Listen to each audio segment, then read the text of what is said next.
Tonight, you're going to live an entire life inside palace walls as a court lady of Joseon, Korea, in an age of silk and silence, where a girl could enter a gate at 7 years old and never truly leave again. Before we slip through that gate together, if these long nights of history help you rest, please subscribe so you never lose your way back here. And in the comments, tell me the oldest story your family still tells.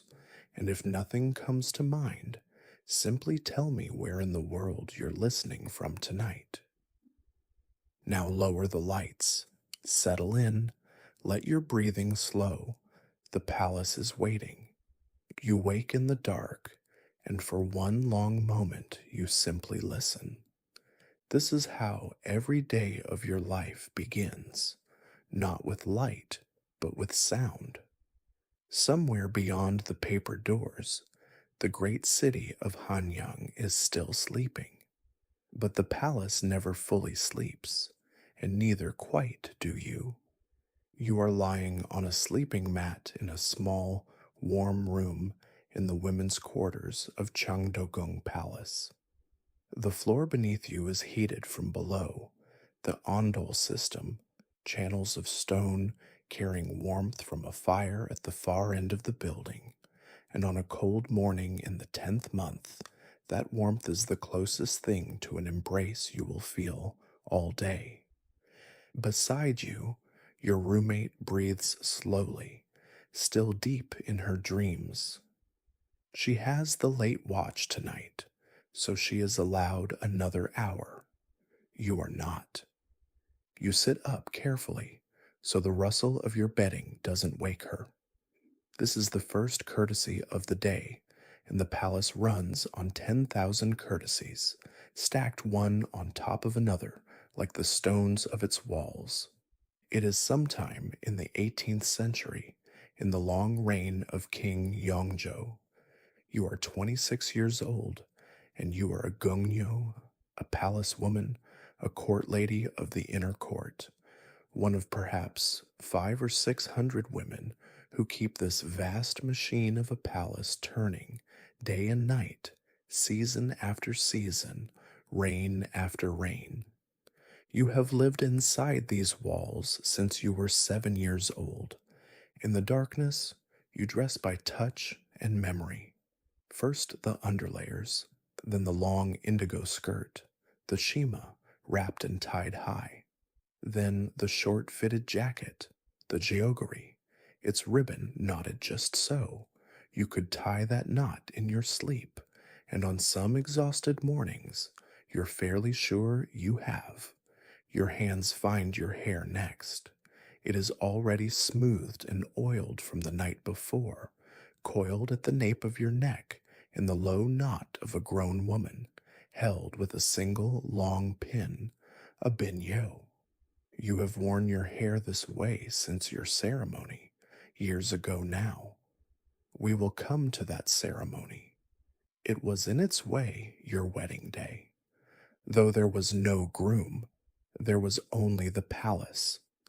Outside, the first bell sounds, low and bronze and patient, rolling across tiled rooftops, still wet with dew.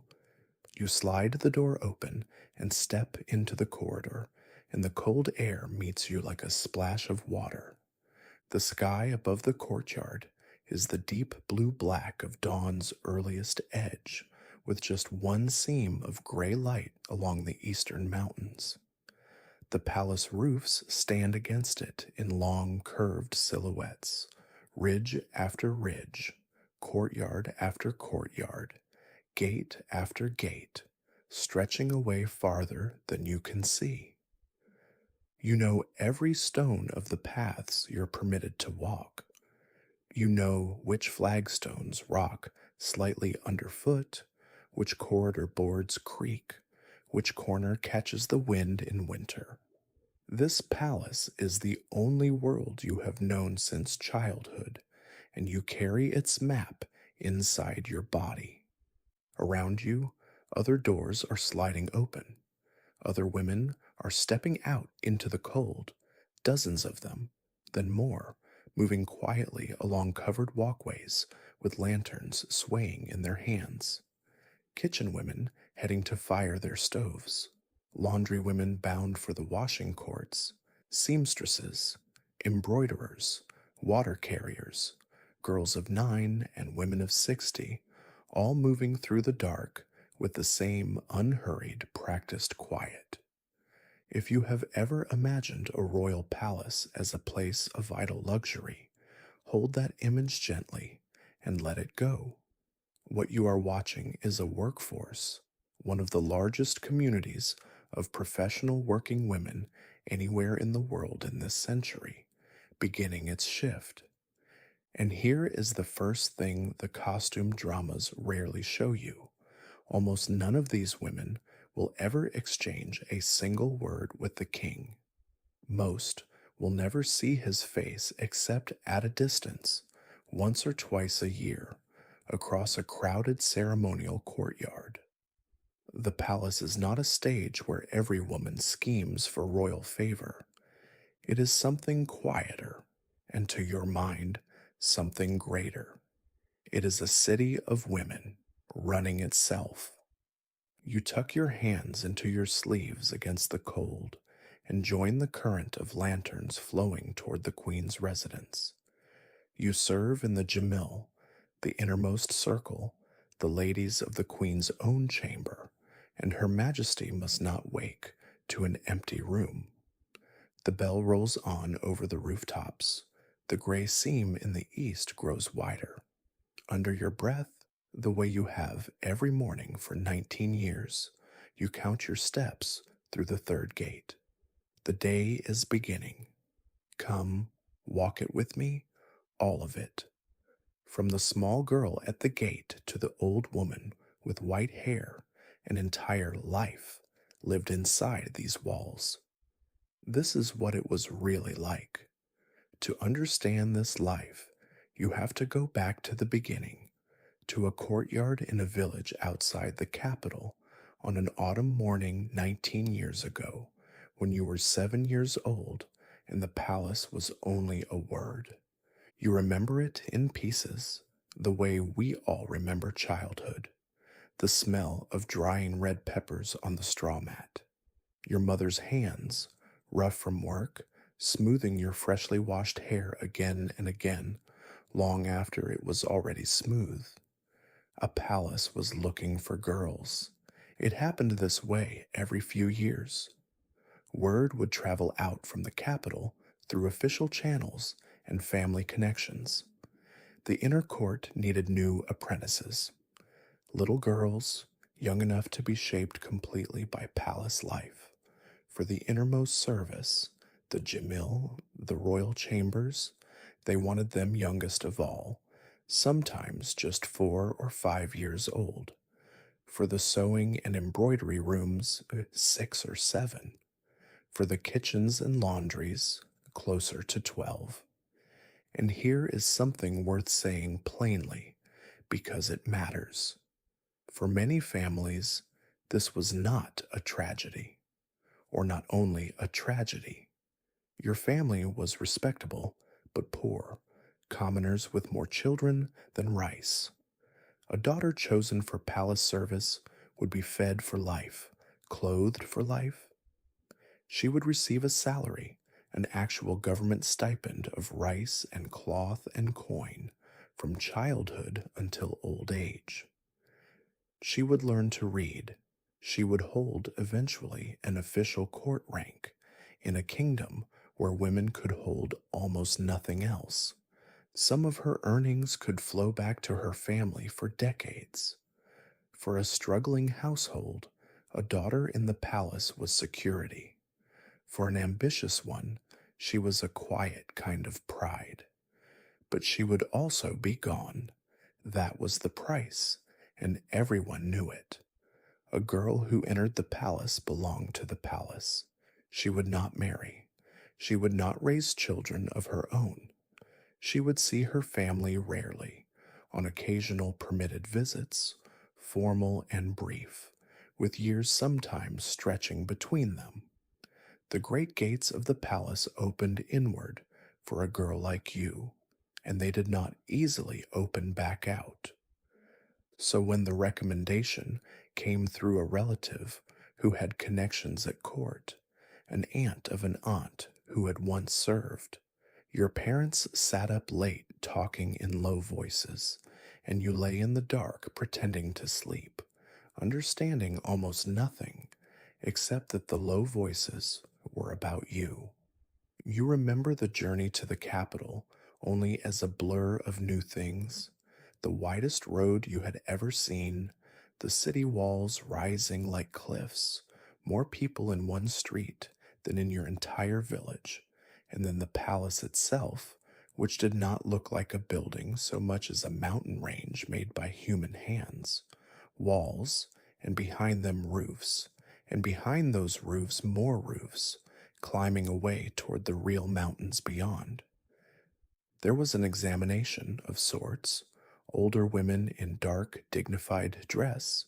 You would later know them as Sangong, the senior court ladies, looked at your face, your hands, your teeth, the way you held yourself. They asked you simple questions to hear your voice and your manners. Your family's background had already been checked. The palace did not take daughters from households touched by disease or scandal. You passed, you were in, and then came the moment you have carried your whole life since, the moment every court lady carries, tucked away like a keepsake wrapped in cloth. The gate. Your mother could go no farther. She crouched down to your height, there in the shadow of that immense wooden gate, and straightened your jacket ribbon one last time, though it did not need straightening. She told you to be obedient, to be careful, to be good. What she did not say, what her eyes said instead, was that she was proud of you, and that she was losing you, and that both of those things were true at once and always would be.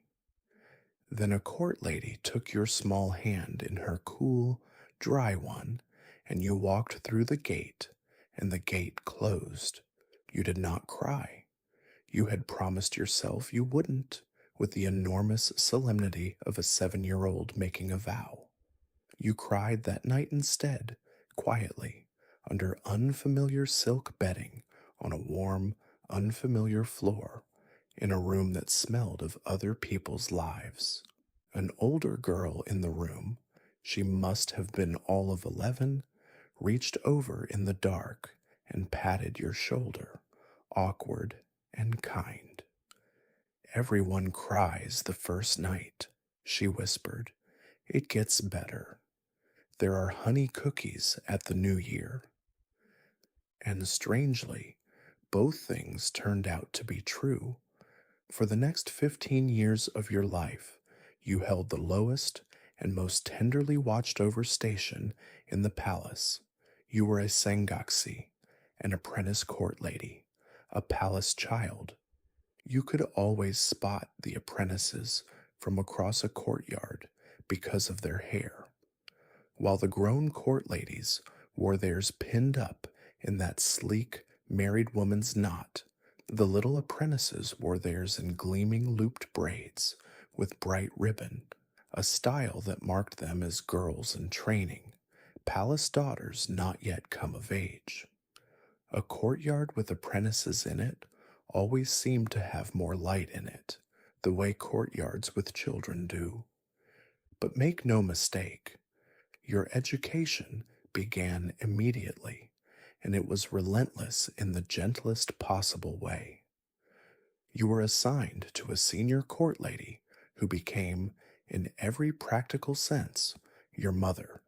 You slept in her quarters. She fed you, scolded you, brushed and braided your hair, sewed your clothes, and corrected your speech syllable by syllable. The palace called this relationship by kinship names. The older women were addressed like mothers and elder sisters, because the palace understood something wise. You cannot raise little girls on rules alone. They need someone to belong to. Your palace mother was a Chimbang Sangung, a senior lady of the sewing room, with silver threading her hair and a voice she almost never raised because she almost never needed to.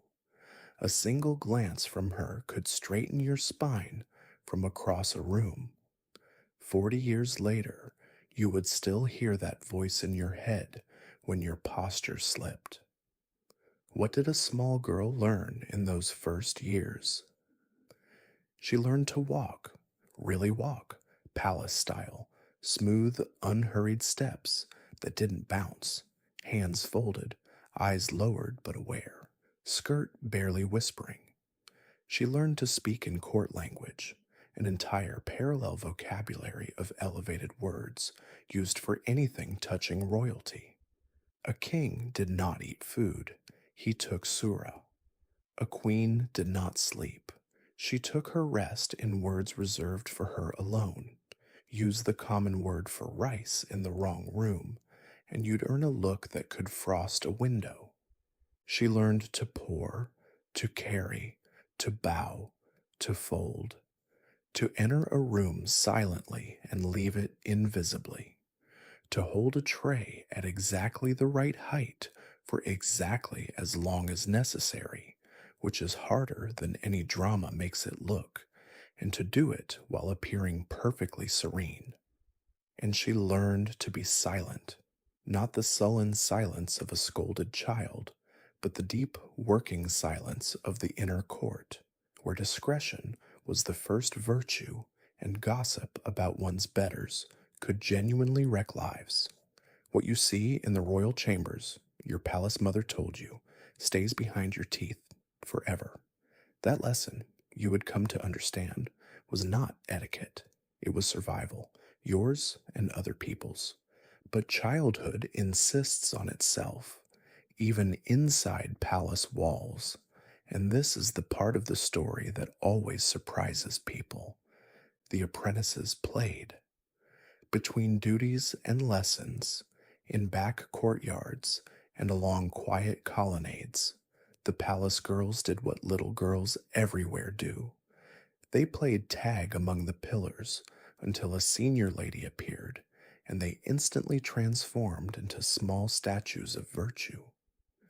They played jacks with pebbles. They folded paper. They told ghost stories. A palace this old grows ghost stories the way a garden grows moss, and frightened themselves so thoroughly they had to walk to the privy in pairs.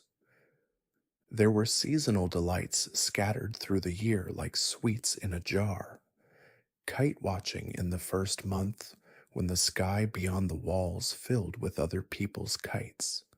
Swings at Dano in the 5th month. The moon at Chuseok, the harvest festival, so huge and gold above the dark eaves that even the strictest Sangung would pause to look up. And there were, as promised by that 11-year-old on your first night, honey cookies at the new year. You missed your mother, your real one, outside the walls. That never fully stopped. Some nights, homesickness arrived out of nowhere, triggered by a smell from the kitchens or a lullaby hummed by another girl, and you would cry into your bedding as quietly as you could, and your palace mother would pretend not to hear, and in the morning there would somehow be a little extra, something sweet beside your breakfast. The palace was strict. It was also, in its own formal way, kind to its children. You were never hungry. You were never cold.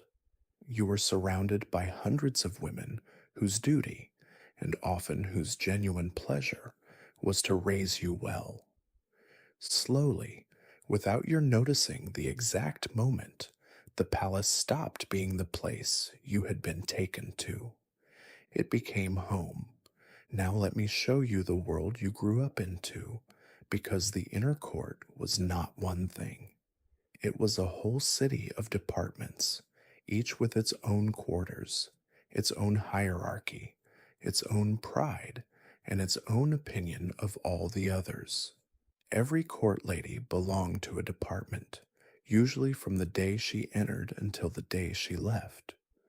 Where a girl was placed shaped her entire life, her daily work, her chances of promotion, even her prestige when the departments crossed paths at ceremonies.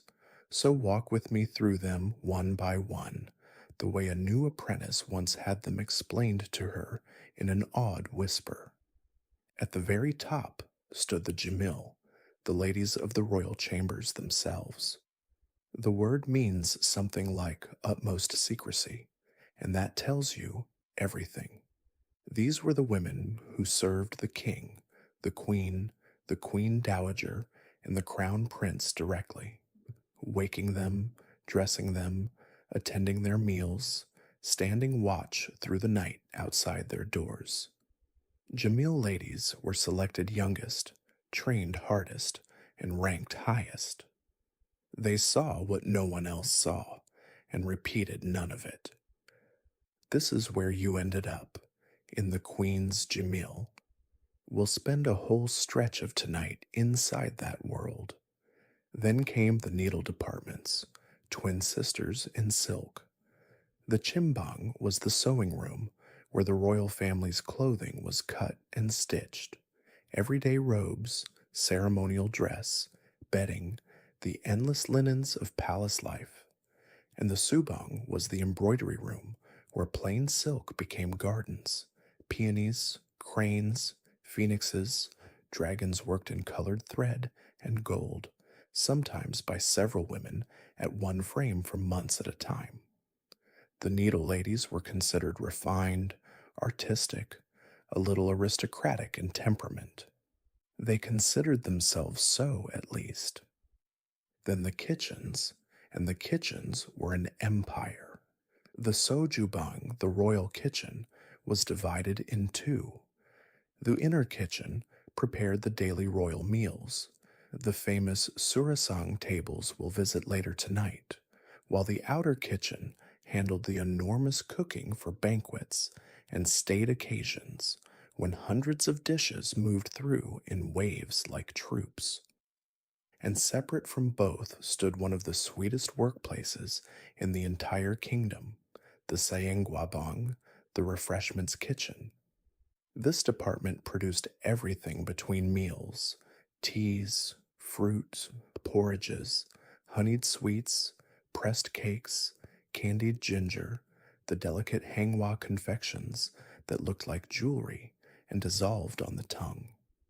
If you were going to be reborn into palace service and could choose your department, half the court ladies would tell you, choose the Sengwabang.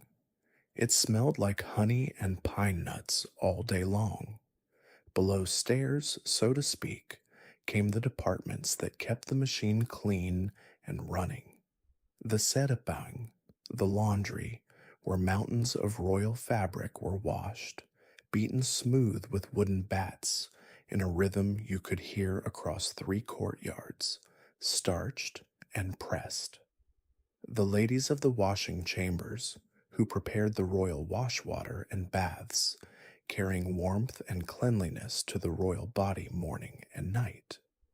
And beneath the court, ladies proper labored other women still, water carriers and scullery maids, the musuri, who did the heaviest rough work. They were not ranked court ladies. Most were women of humble or unfree status.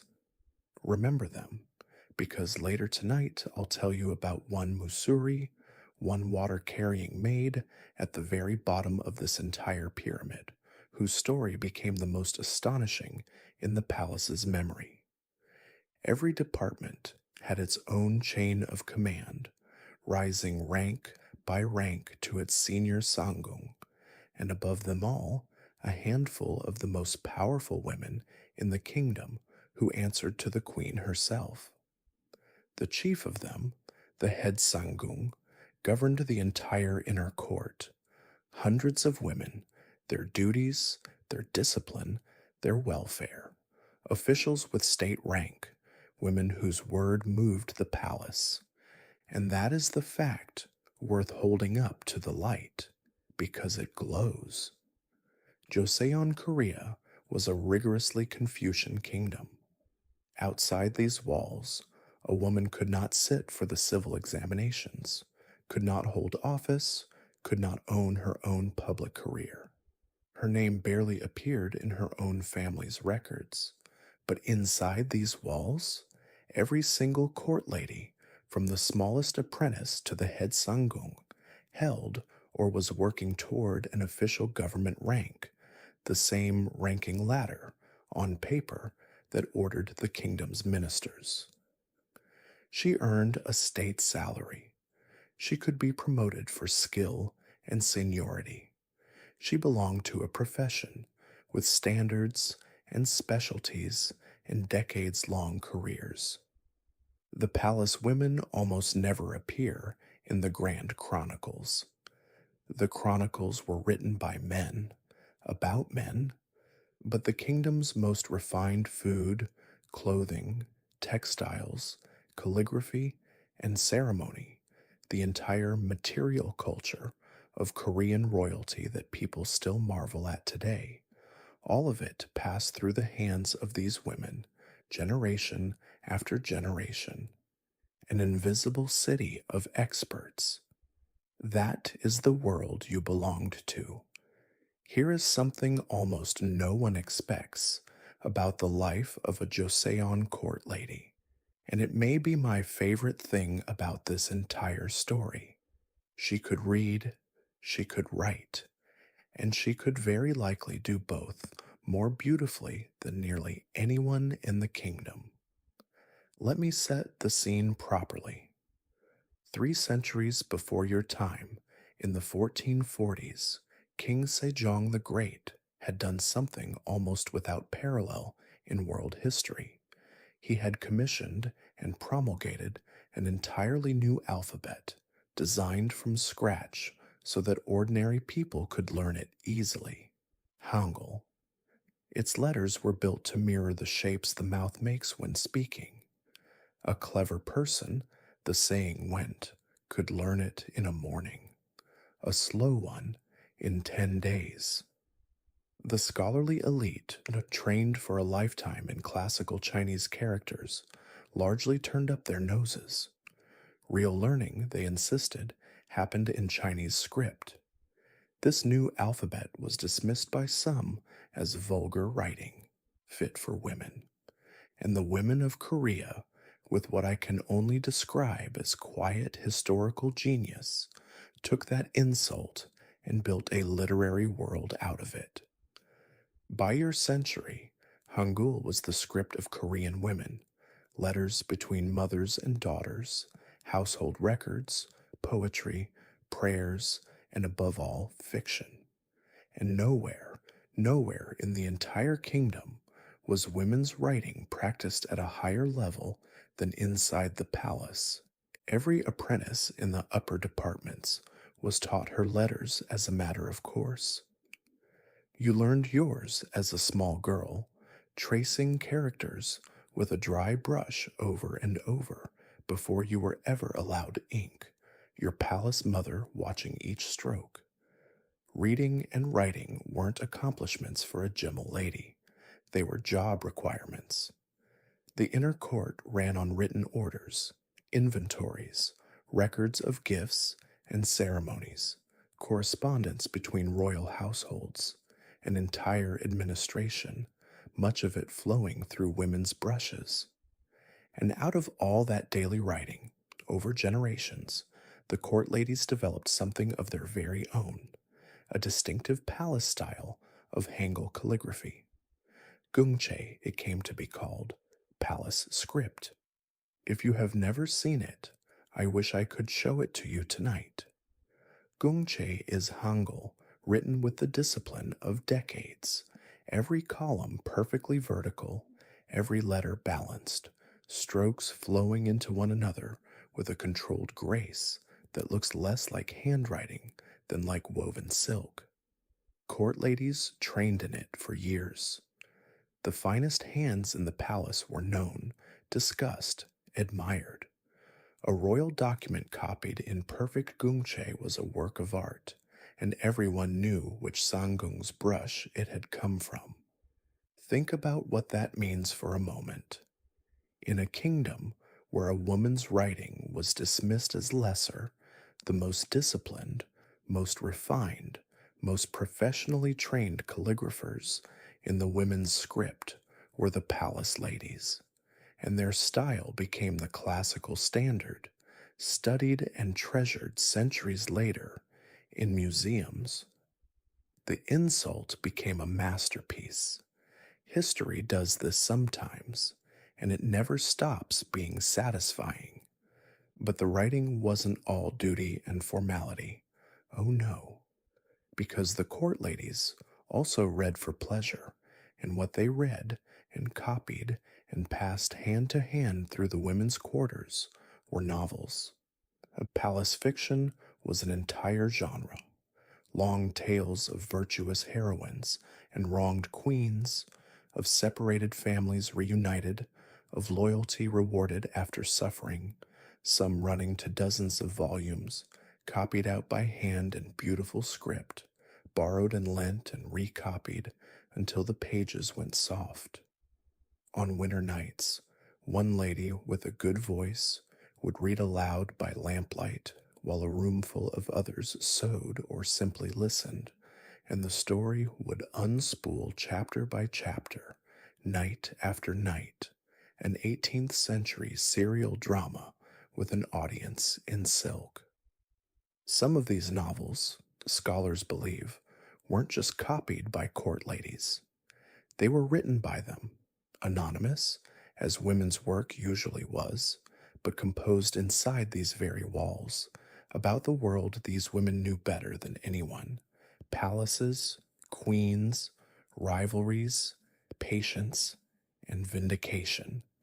And in your own lifetime, in a residence not far from the queen's, a royal woman was writing something even more remarkable: a memoir of her own life at court, in Hangul, unflinching and grief stricken and precise. Lady Hyegyong's memoirs would survive the centuries to become one of the treasures of Korean literature, a woman's voice speaking directly out of the 18th century palace. The walls around you, in other words, were full of women writing. So picture this as you drift: a small heated room deep in the palace late at night, a brass lamp, three court ladies off duty, wrapped in quilts. One reads aloud, slowly, the adventures of a fictional queen. Outside, snow settles on the dark rooftops of the real one's palace. The kingdom thought it had given women a lesser script. The women used it to write themselves into history. 15 years. That was the apprenticeship. A girl who entered the palace at 7 would serve, learn, and grow for roughly 15 years before the day that changed her status forever. Yours came when you were 22, on an auspicious day chosen from the almanac, in the mild gold light of early autumn.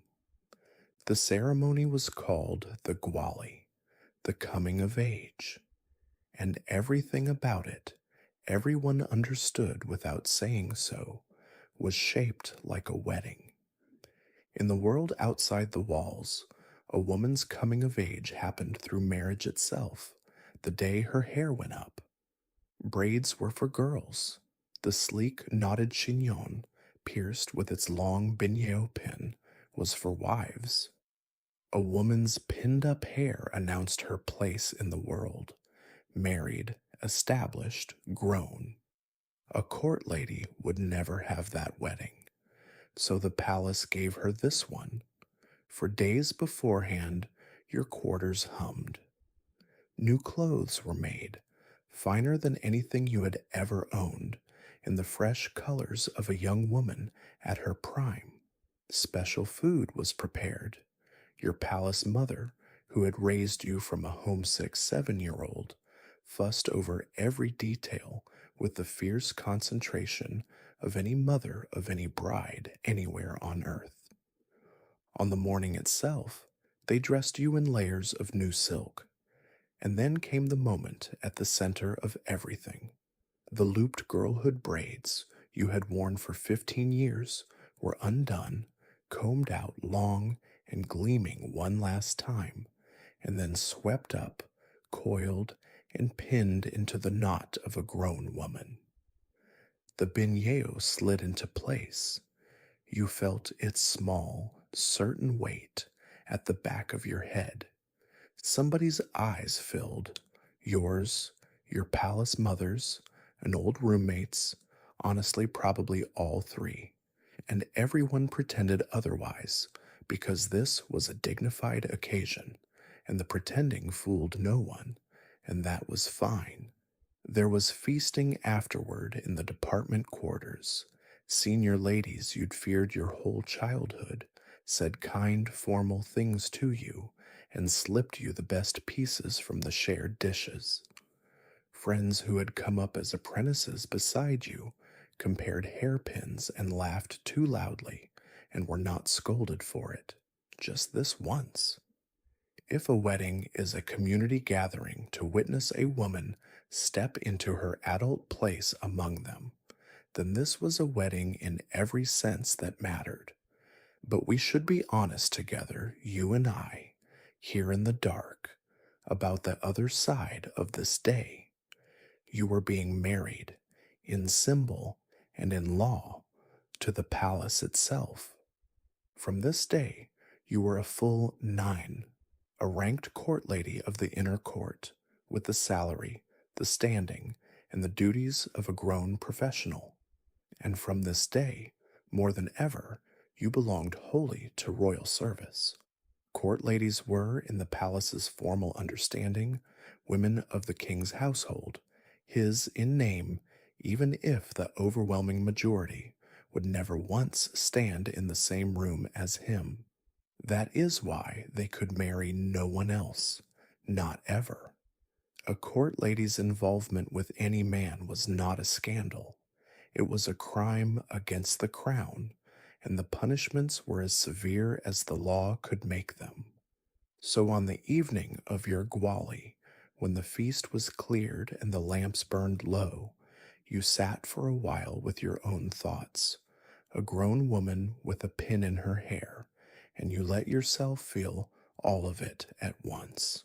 Grief for the wedding that would never come, the children who would not exist, the ordinary life on the other side of the walls that had closed to you forever when you were 7 and had simply become official today.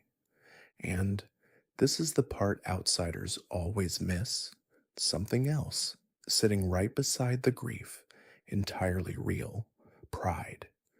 You had completed one of the longest apprenticeships in the kingdom. You held rank. You earned a salary that helped feed your family outside the walls. You possessed skills refined over 15 years to a level few people alive could match. You had a place, permanent and recognized, in the most important household in Korea, surrounded by hundreds of women whose lives were woven through yours like threads in the same cloth. The women around you had made whole lives inside this bargain, lives with mastery in them, and friendship, and standing, and meaning. Not the life outside, a different life, a real one. Your palace mother appeared at the door with a small dish of honeyed sweets she had absolutely no official reason to possess, sat down beside you without a word, and put them within your reach. Everyone cries on their first night, she had told you once. It gets better. You ate a sweet. The lamp hissed softly. Somewhere across the dark palace, the night watch was changing. Tomorrow, you would begin your life as a full lady of the Queen's chamber. So what did you actually do all day? A full lady of the Queen's Jamil. Let me walk you through it, slowly, the way the day itself moved. The first truth of chamber service. Royalty was never, at any hour of the day or night, unattended. The Queen's residence ran on rotating watches around the clock, like a ship at sea. Even in the deepest hours, ladies sat awake in the anterooms outside her sleeping chamber, silent as furniture, listening. If Her Majesty stirred, someone was there. If she called at the third watch for warm honey water, it appeared as if the night itself had prepared it. You took your turn on those night watches, and you came in time almost to love them. The enormous quiet, the palace breathing around you, the small sounds of a great household asleep. But let's follow a day watch, because that's where the craft of your profession showed. Before dawn, as you already know, you crossed the dark courtyards to the Queen's Hall. There, in the anterooms, the day shift assembled and prepared, warming the rooms, readying the washing things, receiving the morning's first deliveries from the kitchens and the wash chambers, every task flowing along lines of rank as fixed as the roof beams. Then Her Majesty woke, and the machine turned smoothly into motion. The washing water arrived at its perfect temperature. The morning meal was set and attended. And then the dressing, which was not getting dressed, but a liturgy. A queen's formal clothing came in layers upon layers, each with its order and its meaning, and on ceremonial days the full regalia could take a team of ladies working in practiced concert, robes, sashes, ornaments, and the great ceremonial wig dressed with pins and jewels. You learned the choreography until your hands knew it without you. You learned her too. That was the real skill of the Jamil, the thing 15 years of training had actually been for: anticipation. A great chamber lady did not wait to be asked. She noticed the Queen's shoulders and had the brazier moved before the room was mentioned to be cold. She heard a half sigh over a letter and had the tea arrive early. She learned Her Majesty's moods like weather and trimmed the household sails to them so smoothly that the Queen herself might never notice how much noticing was being done on her behalf. The ideal of your profession was a kind of beautiful paradox: total presence, total invisibility. Stand for hours without shifting your weight. See everything. Appear to see nothing. Be so reliable that you disappear, and understand that your disappearance is the masterpiece. Through the day, the Queen's schedule carried you with it. Formal greetings to the senior royal women, for even a queen bowed to her elders, visiting the Queen Dowager's hall with respectful regularity, her ladies moving behind her in silent formation. Audiences with visiting relatives, household administration, for the Queen was no ornament. She governed the entire inner court, hundreds of women, its budgets and appointments and discipline, and her senior Sangung came to her as ministers come to a king. And in the quiet stretches, needlework by the window, books, letters in beautiful Hangul to royal relatives, walks in the rear garden when the weather was kind. You attended all of it, a step behind, a presence at the edge of sight. Now, the myth that needs retiring.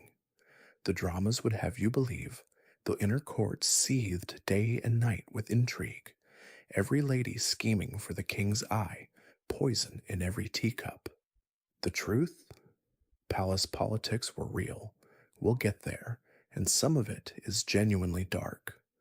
But the daily fabric of Jimmel life was not conspiracy. It was work, skilled, disciplined, endlessly detailed work, performed among colleagues you had known since childhood. Your chief rivals were not femmes fatales. They were the clock, the weather, and a ceremonial schedule that waited for no one. And as for the king, in 19 years, you could count on your fingers the times you'd been in his presence, always at a distance, always as one of many. You had never once heard his everyday unofficial voice.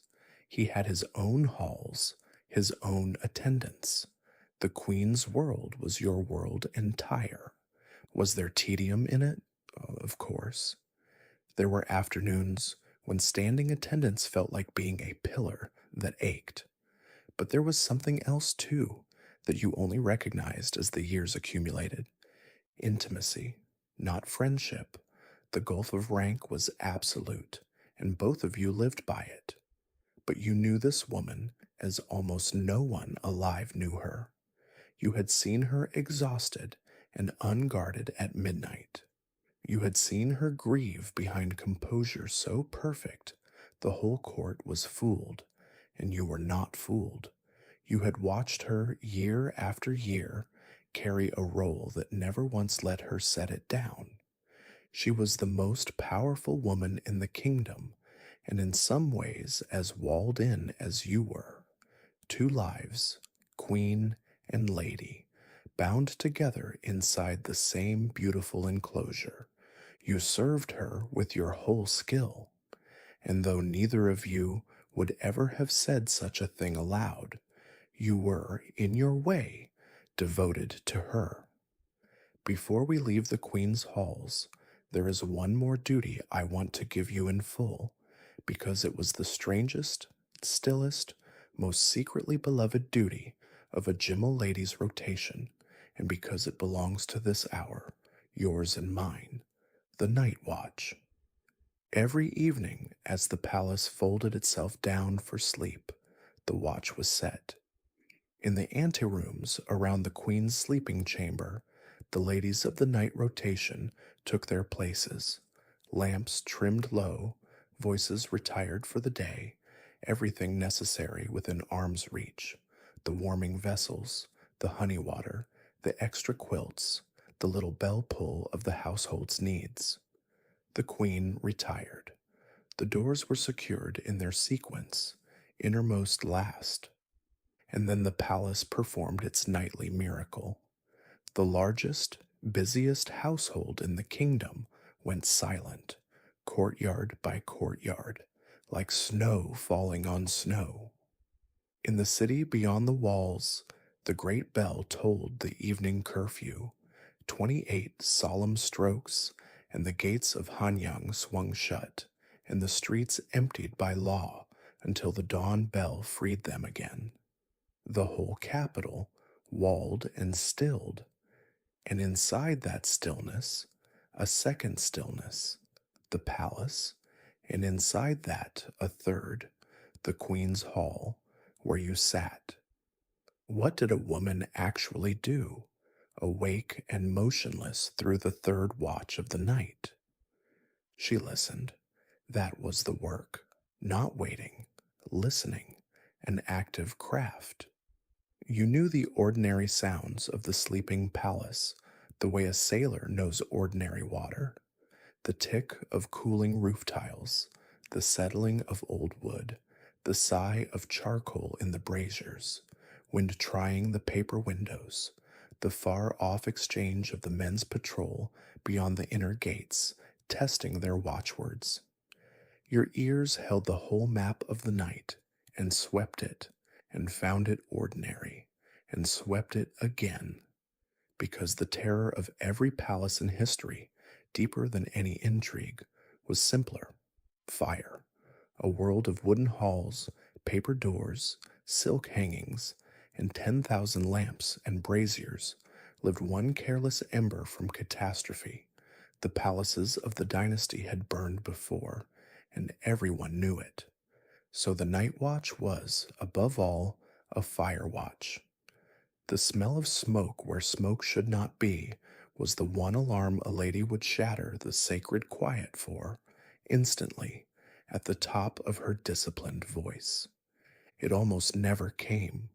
What came instead was the night itself, hour after hour, and the small human business of keeping company with it. Sometimes the queen woke, a bad dream, an aching head, sleeplessness of the ordinary royal kind, and the night ladies moved into their soft choreography, the lamp brought up gently, the warm drink appearing, the pillows rearranged, perhaps a quiet page or two read aloud until Her Majesty's breathing lengthened again. There is a particular intimacy in tending someone at 3 in the morning, and rank does not entirely survive it. Queens whispered thank yous at that hour. You never repeated them.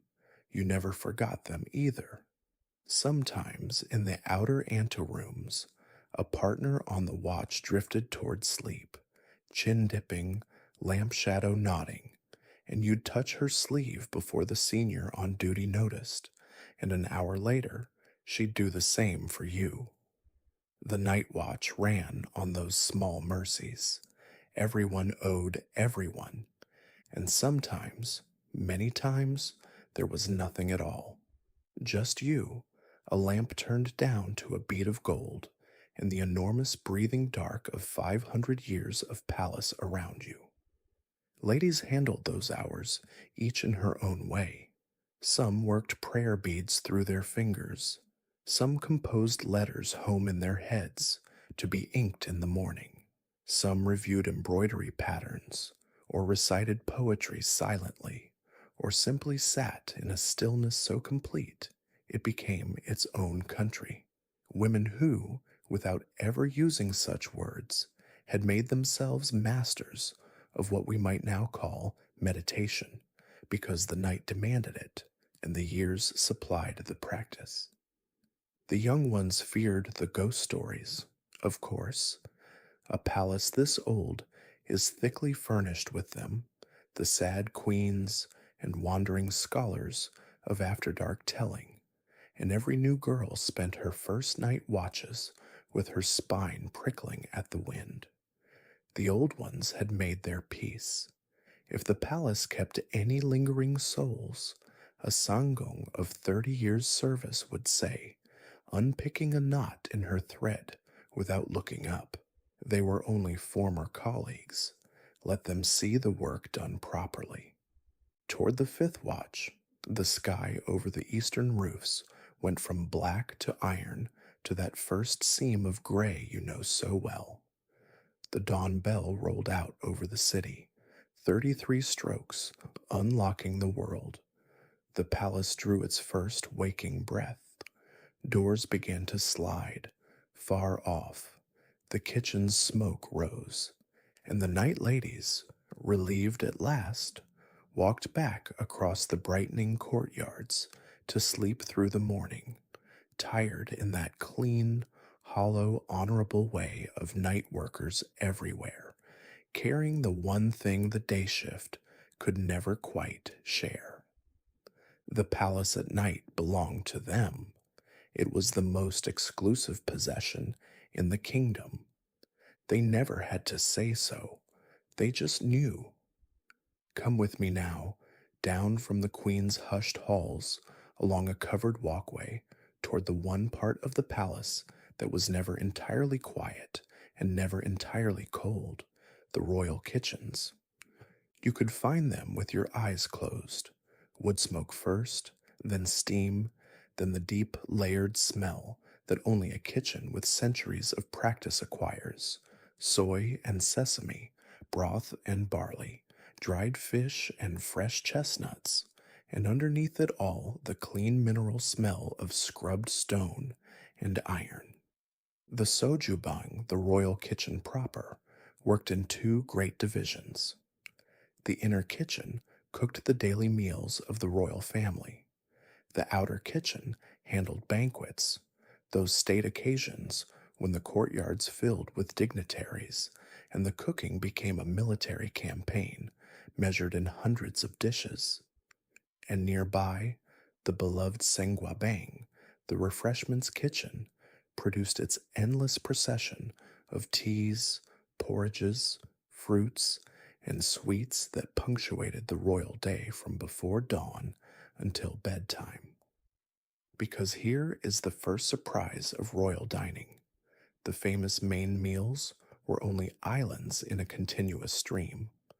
A royal day of eating ran from an early, soothing porridge served soon after waking, through the two great formal meals of morning and evening, with lighter tables and refreshments flowing between and after. The kitchens accordingly never truly stopped. Somewhere in the Sojubang, at almost any hour a fire was lit and a woman was working beside it. But the centerpiece, the meal the entire system existed to produce, was the sura, the royal repast, served on the surasang, the royal dining table. And I want to set that table for you now, dish by dish, because there are few sleepier pleasures than a beautifully described meal you don't have to cook. The full royal table was built around a strict architecture. At its foundation, rice, sometimes white, sometimes cooked with red beans, and soup, and a rich stew, and the fermented sauces that anchor all Korean cooking, and kimchi in its seasonal varieties. These essentials didn't even count toward the tally. The glory of the table was counted separately, the side dishes, the kiop, and for the sovereign's formal table, tradition prescribed 12, the 12-dish table, a number reserved for royalty alone. 12 small celebrations, changing with the seasons and the tribute goods flowing in from every province of the kingdom.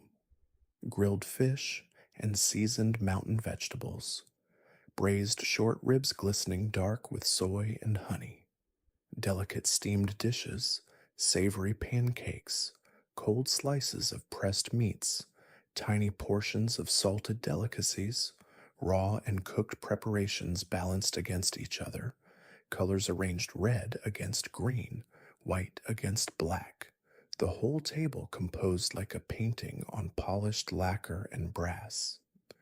Every province of Korea was present at that table, the best of the autumn pine mushrooms from the eastern mountains, citrons, and abalone from the southern sea, the first persimmons, the finest new rice. The surasang was, in its quiet way, a map of the kingdom, redrawn twice a day in food. And attending that table was Jimmel work, your work in rotation. 3 ladies typically served a formal royal meal, kneeling in their places, managing the flow of dishes, the rice, the soup, the royal spoon, and chopsticks resting just so. One duty above all belonged to the senior lady present, and it is the detail everyone remembers once they learn it, the tasting. Before the royal spoon touched anything, an attending sangung sampled the dishes, a small ritual bite from each. Officially, ceremonially, this was gimi, checking the food's quality and safety. Yes, including that safety. The custom was ancient, and mostly by your era, serenely routine, but its existence tells you something about the deep history of palaces everywhere. Somewhere far back, always, there is a reason for the tasting. For the kitchen ladies themselves, royal cooking was a lifetime's discipline. A Sojubang girl entered around 12 or 13 and spent decades mastering her craft. The knife work, the broths, the precise fermentations, the seasonal calendar of hundreds of dishes, the exact standards of a table that could not ever be less than perfect. The senior kitchen sangung were, without exaggeration, among the finest cooks in the history of Korea, walking libraries of technique passed down woman to woman, hand to hand, for 500 years. Remember that phrase, hand to hand, because at the very end of tonight's story, it becomes important in a way I promise you will like. For now, just stand a moment in the doorway of the inner kitchen on a cold evening. Steam rising into the rafters, charcoal settling in the braziers, rows of brass bowls waiting, polished to gold. A senior lady tasting a broth, considering adding one more drop of soy with the gravity of a scholar correcting a text. Outside, the winter dark. Inside, firelight and warmth and the smell of dinner 5 centuries in the refining. Some rooms in history are frightening. This one is not. This one, of all the rooms in the palace, is simply comfort. There is one more corner of the palace's daily machinery I want to show you because it may be the gentlest workplace in this entire story and because it opens a door onto some of the most quietly remarkable women in the kingdom. Follow the sound of water. Attached to the royal residences worked the ladies of the washing chambers, the departments charged with the care of the royal body itself. Twice a day, morning and evening, they prepared the royal wash, water heated to exactness, carried in gleaming brass, presented with the small ceremonial politeness that attended everything royal, warm water for the face and hands, cloths of soft rami, the whole quiet ritual of a monarch beginning and ending the day clean. Bathing proper was its own occasion. A full royal bath was prepared with the seriousness of a minor rite, and with the apothecary's whole gentle repertoire steeped into it. The bath waters of the court were infused like teas, mugwort for warmth and circulation, orange peel for fragrance and brightness, rice water for softness, herbs chosen by season and constitution. The steam alone was considered medicine.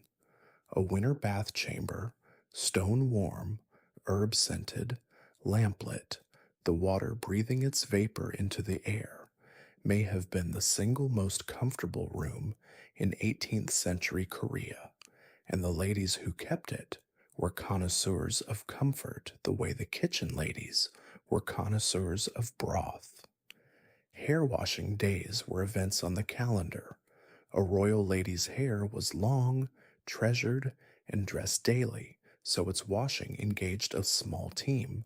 The infused rinses, the drying by warmth and cloth and patience, the combing out with fine boxwood combs, the re-oiling with camellia until it shone. Hours of handwork, unhurried by definition. Some duties in the palace were burdens. This one, most ladies privately agreed, was nearly a pleasure, intimate, warm, and ending always in the satisfaction of a thing made perfect. But now the door I promised, because the care of the royal body did not stop at washing, and here the palace faced a genuine problem. Medicine in Joseon was a learned male profession. The court physicians were scholarly gentlemen of the Royal Medical Office, and the strict proprieties separating men and women meant a gentleman physician could not freely examine the women of the royal house, could barely be in the room with them. How, then, to care for a sick queen? The kingdom's answer, created centuries before your time, was one of the most extraordinary institutions in its history. The uinyo, the medical women. Girls were selected and formally trained in medicine, in reading pulses, in acupuncture, in the vast herbal pharmacopoeia, precisely so that women could be medically attended by women. They studied from medical texts, sat examinations, and practiced their profession in the palace and beyond it. When illness entered the inner court, it was the medical women who could sit close to a royal lady, take her wrist, and read the pulse, the central diagnostic art of the age, reporting their findings to the physicians, administering the needle and the prescribed decoctions with their own hands. Think about what that means. In a kingdom that barred women from every learned profession, necessity had carved out one exception, and through that gap walked generations of formally trained, examined, practicing women of medicine, centuries before such a thing existed almost anywhere else on earth. Their path was not glamorous. The Uinyo were mostly drawn from humble backgrounds, their status modest, their training hard, and their duties over the years loaded with all sorts of additional court business, besides medicine. The chronicles, as usual, recorded them mostly when something went wrong. But when a queen lay ill at midnight behind doors, no physician could pass. Everything, everything depended on the skill of a woman with a lamp, a needle case, and years of learning nobody outside the walls would ever credit her with. The most famous of them all had served long before your era, a legendary medical woman of an earlier reign whose skill won a king's open praise, her story still told and today retold to millions in the dramas. But her sisters in craft worked on through every generation, including yours. Quiet figures crossing the night courtyards with their cases, called from sleep when fevers rose, keeping their pharmacopoeia in trained memory. So add them to your map of this hidden city of experts, alongside the cooks and calligraphers, the seamstresses and stewards of the inner court, its healers. Water, warmth, herbs, and learning. The palace cared for its bodies the way it did everything else, through the disciplined hands of women whose names history mislaid. By now, you know the pattern. By now, you could run this palace yourself, which is fitting, because the years are turning, and soon, in our story, you will. And if you're still awake out there, drifting somewhere between the kitchens and the Queen's Hall, tell me in the comments which department would have been yours: the sweet-smelling sayenguabang, the silk and thread of the embroidery room, or the hushed inner circle of the Jamil. I read them all, and I love seeing where you'd have belonged. Now back through the walls we go. If the kitchens were the palace's warm heart, the needle rooms were its patient hands. Slide open the door of the chimbang, the royal sewing room, on any afternoon of any season, and you would find the same scene, decade after decade: low tables by the bright side of the room, bolts of silk and rami and fine cotton in ordered stacks, charcoal irons warming, and women, girls of 10 beside masters of 60, sewing in a silence so concentrated it had a texture broken only by the snip of scissors and the small percussion of a thimble. Everything the royal family wore or slept in began here, and everything in a palace means something staggering. Daily robes and underlayers, cut and stitched and replaced on an endless cycle. Bedding, quilts, mats, pillows, made fresh, kept perfect. Ceremonial dress of ferocious complexity. Children's clothes for royal children. First birthday finery. Seasonal wardrobe changes for the entire family twice a year, when the whole inner court seemed to ripple as winter silks gave way to summer gauze. And mourning clothes. When death came to the royal house, the chimbang faced its heaviest labor. The entire court, hundreds upon hundreds of people, redressed in coarse, pale mourning cloth, produced in quantity at once, in a household drowned in grief. Some of the hardest sewing of your era was done through tears. The sewing ladies took girls young, around 6 or 7, because their craft, Like all the palace crafts, was a language best learned as a native speaker. A Chimbang girl's first years were nothing but basics: threading, knotting, the plain running stitch performed 10,000 times until it came out of her needle as evenly as script from a master's brush. Years passed before she touched royal cloth, decades before she cut it. Next door, in spirit, and often in fact, worked the aristocrats of thread, the subang, the embroidery room.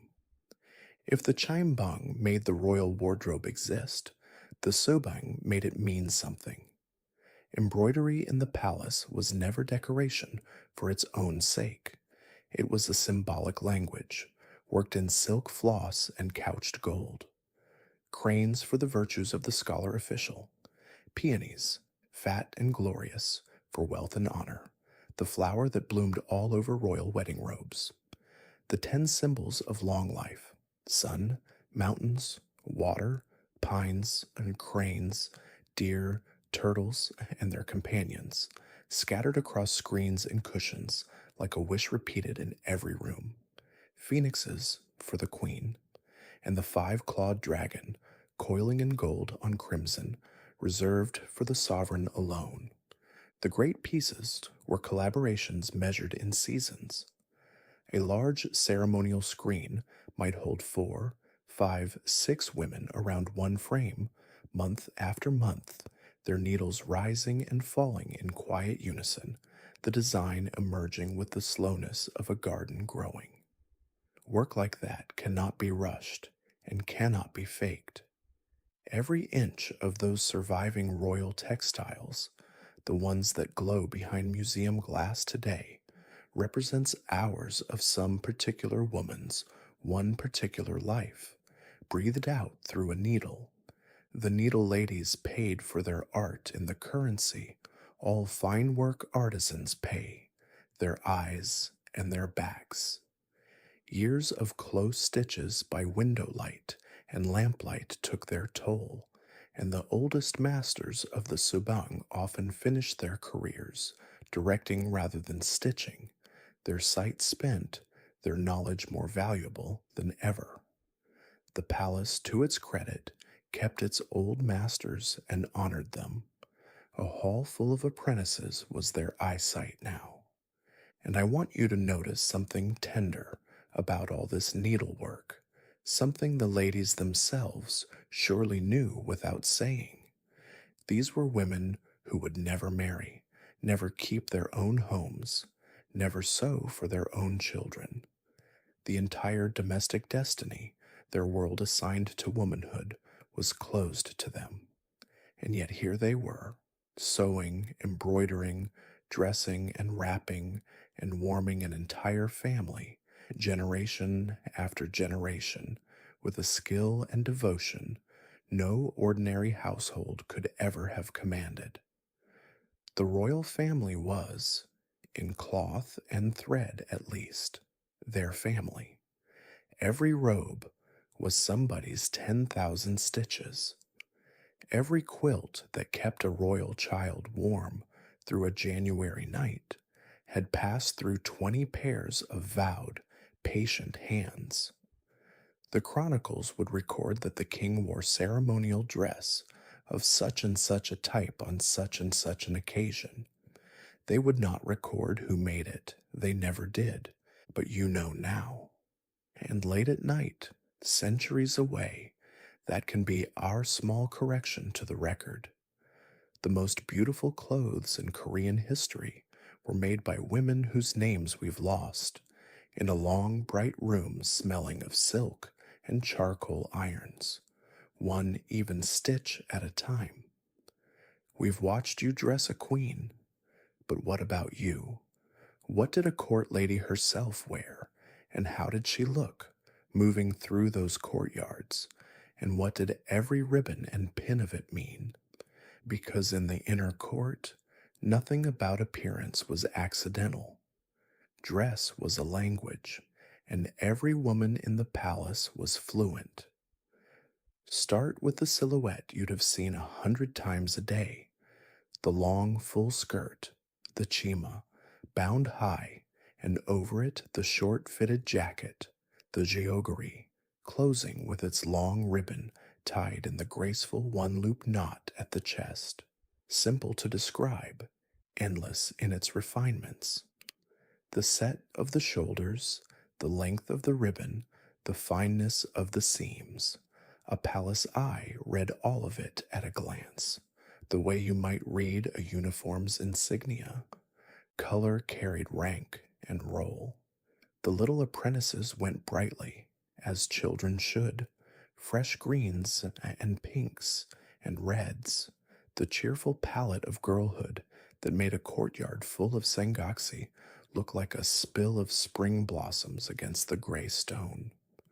Grown Nain dressed with more restraint, in the deeper, quieter harmonies thought proper to working women of standing, and the senior Sangung dressed most soberly of all, dignified, dark skirted, immaculate.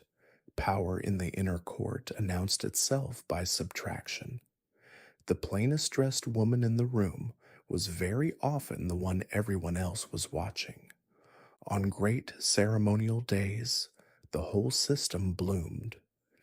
Ladies attending state occasions put on their formal best, finer silks, ceremonial jackets, the full dress of their station, and the assembled inner court became part of the pageantry itself, rank upon rank of perfectly ordered color, framing the royal family like a living border on a painting.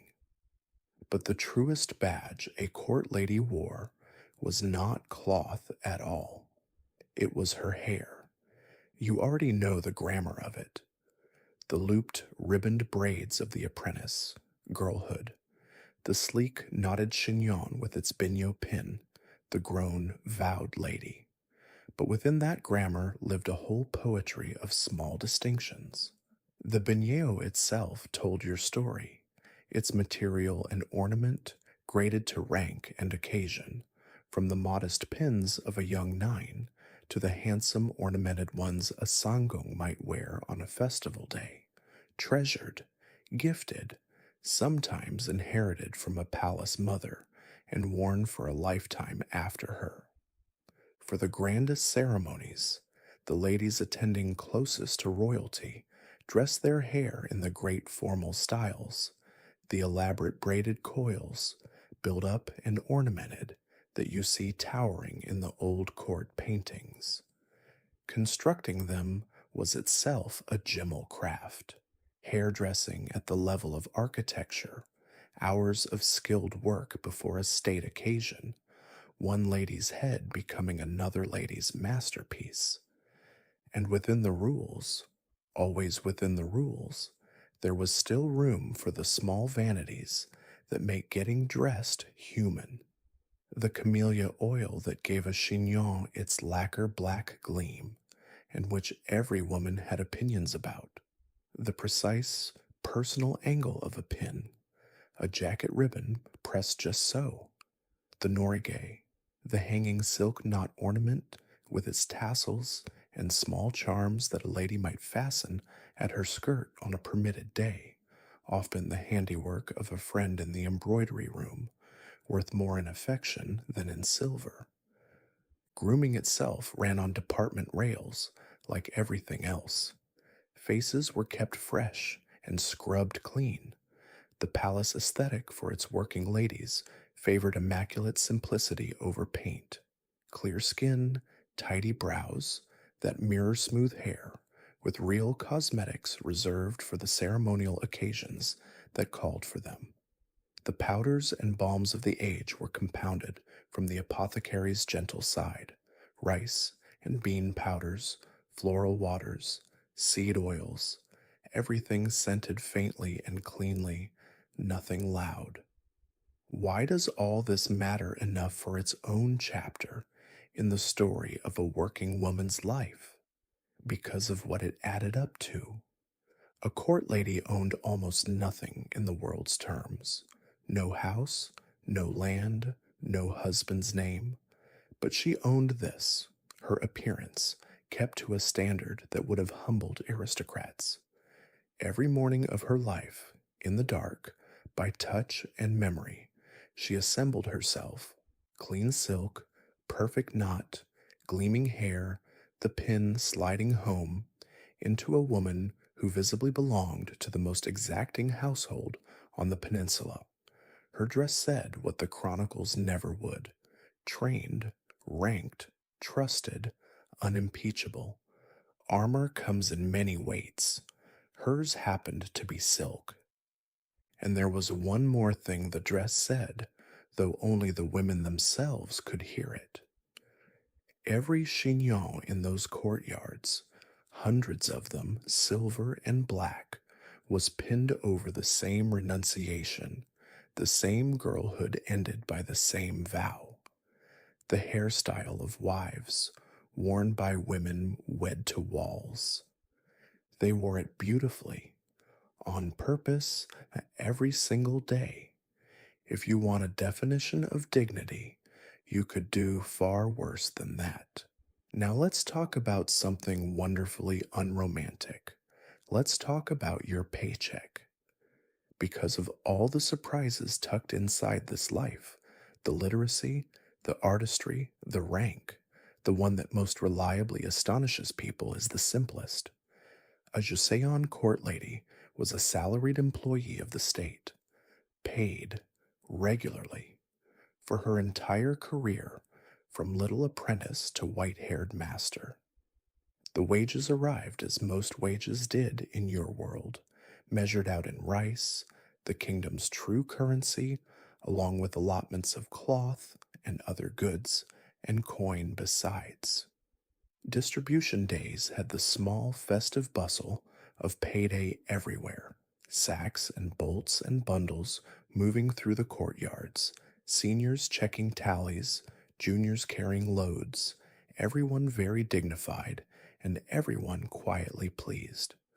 Pay followed rank, and rank followed the ladder, so let me show you the ladder, because your whole professional life was a slow, patient climb up its rungs. Court ladies were fitted into the same official grid of ranks that ordered the kingdom's entire government, the ladder of ministers and magistrates, adapted for the inner court. A young nun entered its lower rungs and rose step by step, through grades most people outside the walls never knew existed, each with its own title, its own duties, its own increment of rice and respect. At the top of the ladder, for a working court, lady stood the rank every apprentice could recite in her sleep, because it was the summit of her possible world, senior fifth rank, the Sanggung. Study that for a moment through 18th century eyes. Fifth rank, senior grade, placed a head court lady on the same formal tier as substantial gentlemen officials, men with examination degrees, government portfolios, and ancestral pride stretching back centuries. No woman in Joseon could sit those examinations. No woman could hold those offices, except that inside the palace walls, several dozen women held that rank, legally, officially, on the state's own books. Women born to commoner families, some of them women who had entered the palace as somebody's hungry seventh daughter. It took, as a rule, some 35 years of service to reach Sanggung by seniority, enter at 7, come of age at 22, and climb another 15 years beyond that. A lifetime, in other words. But it was a real ladder with real rungs, climbed by real skill and endurance, and everyone on it knew exactly where she stood and what came next. In a world that offered most women no ladder at all, do not underestimate what that certainty was worth. And the money mattered, not for luxury, but for what it reached beyond the walls. Because a court lady's salary did not stay in the palace, it flowed home, out through the gates, along the roads, to the family she had left at 7 years old. Rice for parents growing old, cloth for a brother's household, coin toward a niece's marriage. Across the kingdom, families were kept afloat for decades by daughters they rarely saw, daughters whose sacrifice arrived season after season in the most practical form love can take. You did this too. Twice a year, with your careful savings, through the approved channels, in your beautiful gongche hand, you wrote the accompanying letters. To my mother, I am well. I have been promoted. Please use this for father's medicine. Do not worry about me. Do not worry about me. The most written sentence in the history of working daughters.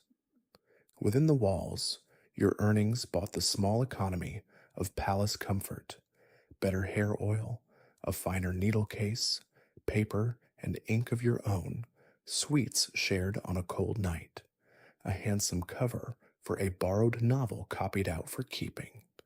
Court ladies with long careers could accumulate real savings.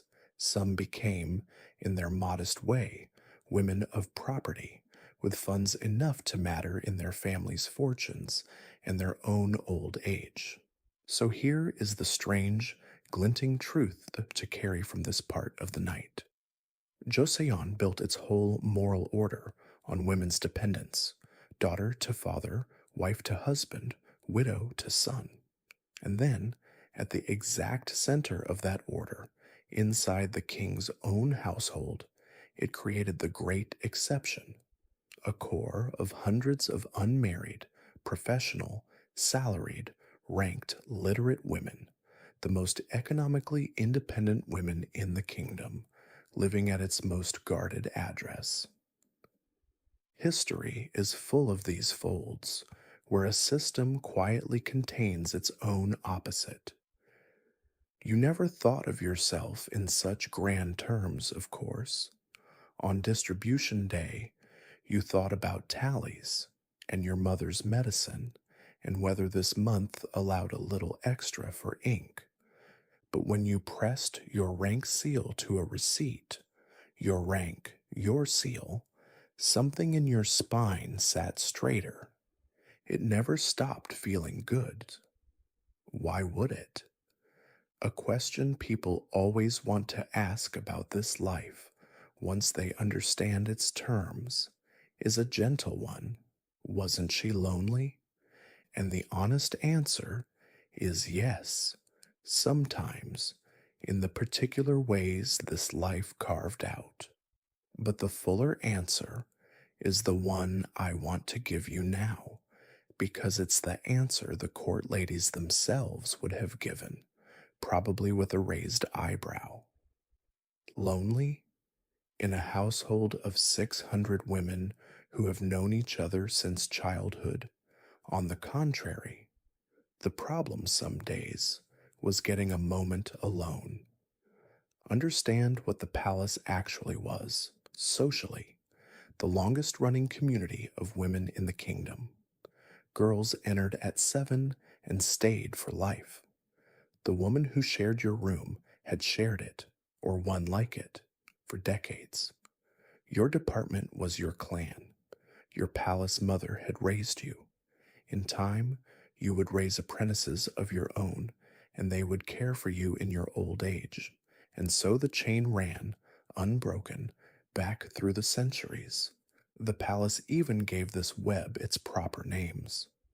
Court ladies used family words for one another: elder sister, aunt, mother, a full kinship structure grown inside the walls to replace the one left outside them.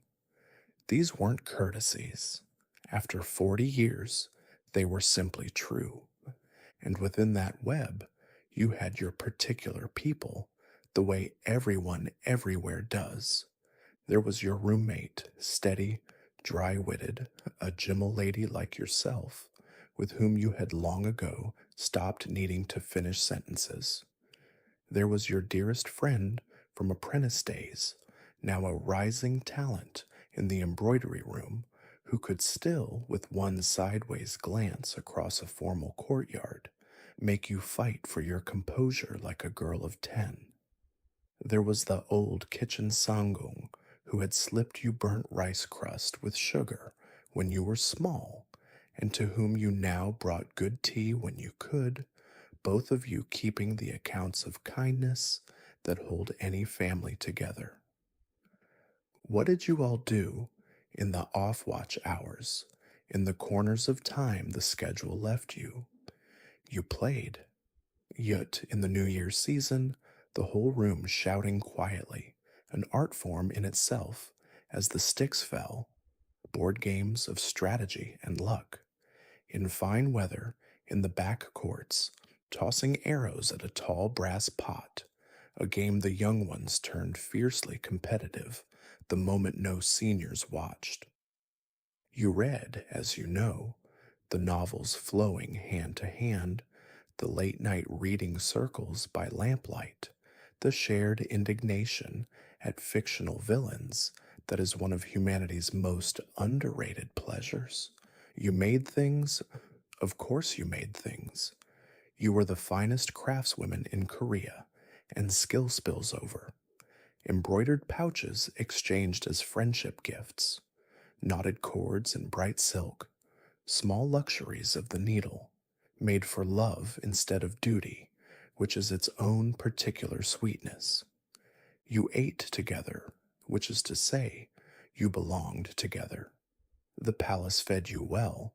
This was one of the plain, unglamorous mercies of the life in a century when hunger stalked ordinary villages, and beyond the rations, there was the constant small commerce of shared treats, sweets saved from a festival, fruit sent down after a royal celebration, the occasional glorious windfall when a banquet's abundance flowed outward through the whole community.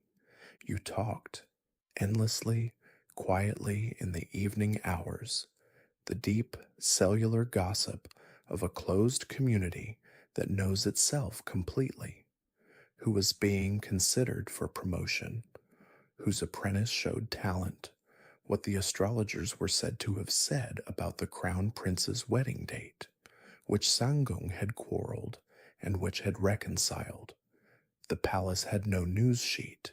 It had 600 correspondents instead, and on rare, sanctioned occasions, you walked in the rear garden, the famous secret garden of Changdeokgung, its ponds and pavilions folded into a wooded valley behind the halls. Autumn was best. You and your embroiderer friend, one stolen hour, maples burning red over still water, the two of you naming the exact silk floss colors you'd need to stitch it. I won't pretend the web had no gaps. There were nights homesickness returned like an old ache before rain. There were griefs the sisterhood could not touch, and we'll walk through some of them before dawn. But hold this picture, because it is the true center of the life. A warm floor on a winter night. 4 women in quilts, 1 lamp, 1 novel, chestnuts roasting in the brazier's ash. Outside, the frozen palace glitters under the moon like something in a story. Inside is laughter, kept low, old jokes with worn smooth handles, somebody's cold feet tucked, uninvited, against somebody's leg, and the owner of the leg not even pausing her chapter. Family is mostly a thing people build out of whoever is beside them, year after year. You built yours here. We've lingered in the warmth for a while, so let's be honest now about the walls, because this life had hard edges, and the women who lived it deserve to have them told truly, not glossed over and not sensationalized. We'll do it the way the palace itself would have preferred, quietly and with care. Begin with the rules, which governed everything. A court lady's day was fenced by etiquette on every side, where she could walk and where she could not, when she could speak and to whom, in what vocabulary, at what volume, how low to bow to each gradation of rank. Even her eyes were regulated, trained downward in royal presence, disciplined out of the human habit of simply looking at things. To live in the inner court was to move, every waking hour, through an invisible architecture of restrictions as real as the stone ones. The gates were the plainest fact of all. A court lady did not leave the palace at will, not for a market day, not for a festival, not for her sister's wedding. Exit required permission, granted for limited reasons: grave family emergencies, certain duties, illness. Some ladies went years, decades, between glimpses of the world outside. The city you could hear over the walls on festival nights, drums, and distant voices was for most purposes another country. Family contact ran thin. Letters, yes. Thank goodness for letters and for the literacy that made them possible. Occasional permitted visits, formal and precious, and always too short. A mother aged between visits in sudden jumps, like a figure in a dream. Many court ladies received the news of a parent's death days after the funeral from a letter, alone in a duty room, and then had to stand evening attendance with a face like still water. That discipline of the face, grief held behind serenity, was perhaps the hardest skill the palace ever taught, and every lady past 30 had mastered it. Then there was the vow that defined the life, the rule of celibacy. We named it earlier. Here is its full weight. Any romantic involvement between a court lady and a man was a crime against the crown, treated by the law with the utmost severity, up to and including death. It was the coldest line in the palace's code, and every woman lived her whole life inside it. Nearly all kept the terms, built their lives around the sisterhood instead, and made their peace, each in her own interior way. That peacemaking, multiplied by hundreds of women across 5 centuries, is one of the great unwritten volumes of human endurance. Discipline within the walls was real too. The inner court answered to its senior sangung, and infractions, carelessness, quarrels, breaches of secrecy, met punishment scaled from scoldings and dockings to far harsher measures for grave offenses. The palace was a gracious world, but it was not a soft one, and no one inside it thought otherwise. And above all of it, like weather, hung politics. The court of Joseon was a field of factions, great clans and scholarly parties contending across generations for the throne's favor. Court ladies held no seat at that table, but they served at its very center, in the households where its outcomes landed: a queen's standing, a consort's rise, a crown prince's fate. When storms broke at that altitude, and in the 18th century, they broke terribly. The palace you serve in carries griefs we need not unwrap tonight. The people nearest the royal family could be caught in the lightning, interrogated about what they had seen, ruined or worse, for loyalty to the wrong household at the wrong hour. It did not happen often. It happened enough that every lady knew it could, which returns us to the first lesson your palace mother ever taught, the one that seemed like mere manners when you were 7. What you see stays behind your teeth. You understood it fully now. Silence was not servility. Silence was armor for yourself, for your sisters, for the royal women you served. The lady who saw everything and repeated nothing was not being meek. She was being, in the only way available to her, unassailable. So, yes, it was a guarded life, inside guarded walls, under a code that gave no quarter. Anyone who tells you it was a fairy tale is selling you the drama version. But anyone who tells you it was only a cage hasn't been paying attention tonight to the rank, the salary, the letters, the craft, the sisterhood, the pride. The truth is the harder, more human thing. It was both, at once, every day for a lifetime. The court ladies knew the terms of their world precisely. They kept their eyes lowered, their faces still, their counsel forever.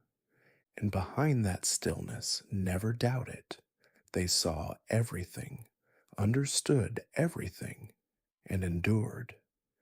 Every closed world has its legends, the stories told after lamps out, in voices pitched for the room alone.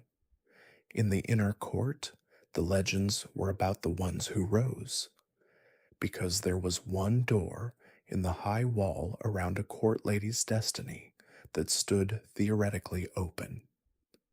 If the king's eye fell on a palace woman, if she received royal favor, her entire existence could transform. She could be elevated out of service into the ranks of royal consorts, given title, residence, attendance of her own. If she bore a royal child, she could rise further still, grade by grade, toward the summit a palace-born woman could reach. It almost never happened. Let's say that clearly, because the dramas built palaces out of this one door. For the overwhelming majority of court ladies across 5 centuries, royal favor was never even a possibility. The king was a distant figure glimpsed twice a year across a courtyard. The door existed the way lightning exists. But in the generation just before yours, in this very palace, lightning had struck twice. 2 women, 2 of the most famous lives in Korean history, and the court ladies of your day still told both stories, because together they made a single, complete lesson about that open door. The first was Lady Jang. She entered palace service as a court lady, a young woman, the records agree, of remarkable beauty, and King Sukjong's eye found her. Her rise was a comet's, royal favor, elevated rank, a sun. And then, dizzyingly, the summit itself. When the reigning queen was deposed amid the era's ferocious factional storms, Lady Jang was raised in her place. A woman who had entered these gates as a serving lady sat as queen of Joseon, and her small son was named heir to the throne. If her story ended there, it would be the greatest fairy tale the inner court ever produced. It does not end there. The same factional tides that lifted her turned. The deposed queen was restored. Lady Jang was demoted back to consort. And some years later, when that restored queen sickened and died, Lady Jang's enemies accused her of the darkest of crimes, of cursing the queen by sorcery. Whatever the full truth of it, tangled forever in the politics of the age, the king's judgment fell with terrible finality. Lady Jang was condemned, and by royal command her life was ended. Her son survived her, survived everything, and in time ascended the throne, a king carrying his mother's story, silently his whole reign. The court ladies told her story in the hush it deserved, not as gossip, but the way sailors tell of storms. This is what the heights are like, the story said. This is what the door can open onto. But then they told the other one, and you could hear the room's mood turn like a page. Among the lowest workers of the palace, In those same years, not even a ranked court lady, but a musery, one of the water carrying maids who did the roughest work of the inner court, a girl from the very bottom of the entire pyramid. There was a young woman surnamed Choi. So the beloved story goes, humble, diligent, kind. And by one of those turns no one can engineer, she too came to the notice of King Sukjong in the troubled years when Lady Jung's fortunes were cresting. Royal favor found her, rank followed step by step, and she bore the king a son. She never became queen, a woman of her origins never could, and by every account she never grasped at more than she held. She was elevated at last to the highest grade a royal consort could reach, honored as Lady Choi, mother of a prince, and her son grew up to be crowned King Yongjo, the very king whose long reign shelters your own service tonight.